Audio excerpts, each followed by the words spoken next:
அவனுங்க பேசுகிற பேச்செல்லாம் பார்த்தா எடப்பாடி தூக்கு போட்டு சாகணும்.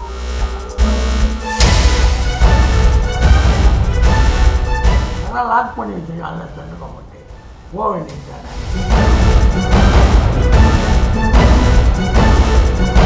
திமுக விட்டு காங்கிரஸ் கை கழுவிட்டு போயிட்டாங்க. ஒன்றுமே தேராது.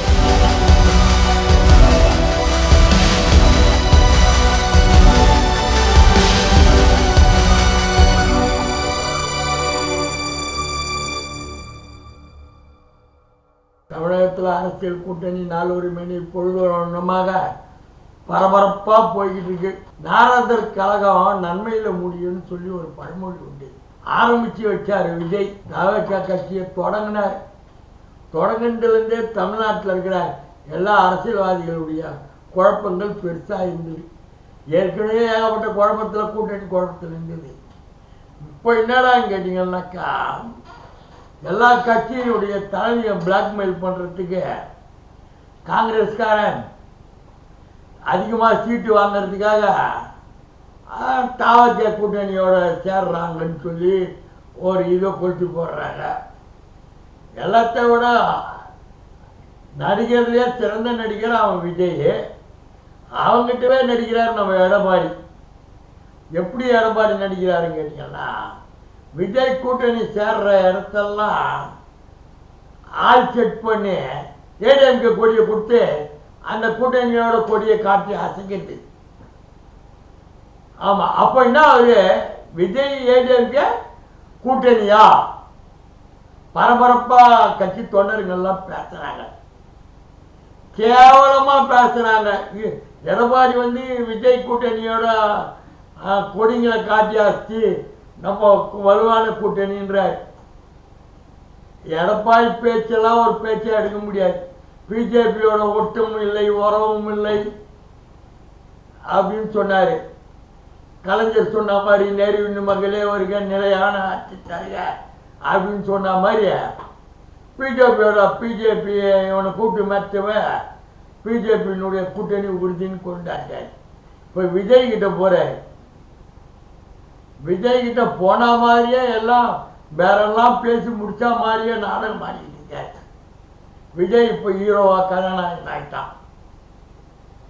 காங்கிரஸ்காரனும் விஜயை வச்சு பிளாக்மெயில் பண்ணுறான். திமுக விட்டு காங்கிரஸ் கை கழுவிட்டு போயிட்டாங்க. ஒன்றுமே தேராது. ஆமாம், விஜய் கூட்டணி சென்றாலும் சரி, நீ எடப்பாடி கூட்டணியில் சென்றாலும் சரி, ஒன்றும் வேலைக்கு ஆகாது. அது முடிஞ்சு போன கதை. எடப்பாடி கூட்டணி இப்படிலாம் கூட்டணிங்க பரபரப்பாக பேசுகிறாங்க.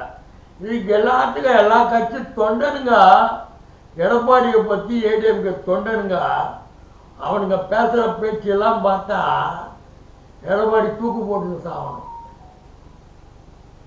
ஐயா எம்ஜிஆர் தொடங்கிய கட்சியை எப்படிலாம் அம்மா கட்டி காத்தாங்க.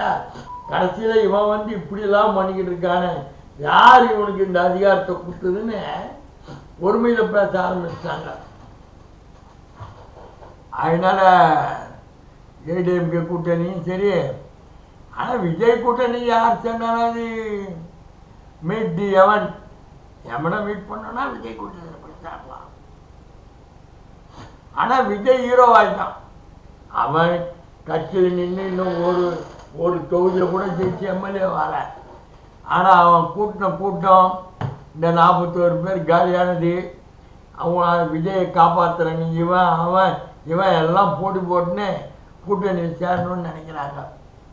எப்படி எவன் எந்த கூட்டணி சேர்ந்தாலும் நிச்சயமாக வலுவாக பலமிழந்த கூட்டணியாக தான் அமையும். அதில் எந்த விதமான மாற்றம் கிடையாது. பலமிழந்த கூட்டணியாக அமையும் என்றால் பலம் வாய்ந்த கூட்டணி என்று முடிவு பண்ணிக்க. அதனால இங்கே பலகினோம், அங்கே பலம். அதுதான் சுப்ரீம் கோர்ட்டுக்கு போய் சிபிஐ விசாரணை கேட்டாலும் சரி, அமெரிக்கா போய் நம்ம ட்ரம்ப்புக்கிட்ட சொல்லி ஒரு தனி சட்டம் போட்டாலும் சரி, நீ காரணமாக வந்ததான் குற்றம். கழுப்புன்னு கண்ணாடி இருக்கு. அதனால பார்ப்போம் இனி மக்களை எப்படி சந்திக்க போறார், விஜய் எப்படி மக்களை சந்திக்க போறார்.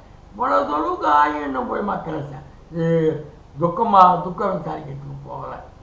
கேட்டால் போலீஸ் பந்தோபஸ்து வேணும். கரூர் எஸ்பி பார்த்து விடுன்றான். இதெல்லாம் எதுவுமே தேவையில்லை. போ களத்தில் இறங்கு, சந்தி நேரம் போய் பாரு. எதுக்கு உனக்கு போலீஸ் பாதுகாப்பு வேணும்? உனக்கு தான் இசட் பிரிவு ஒய் பிரிவு இருக்குது. அப்புறம் என்னத்துக்கு உனதான் லாக் பண்ணி வச்சிருக்காங்க சென்ட்ரல் கவர்மெண்ட்டு. போக வேண்டியது தானே. எது எப்படி இருந்தாலும் விஜயினுடைய கட்சியினால பரபரப்பாக போயிட்டு இருக்கு தமிழக அரசியல்.